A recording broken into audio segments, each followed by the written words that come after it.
ዛሬ ደግሞ አለባበስ ምንድነው? የድሃ ቀብር አስፈጻሚ ይመስላል። ምንድነው መስለህ የመጣ?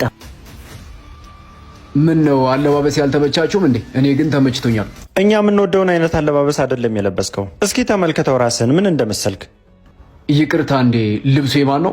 ያንተ ነዋ። መቼም እኔ እንደዚህ አይነት የወረደ አለባበስ እንደማለብስ ታውቃለህ።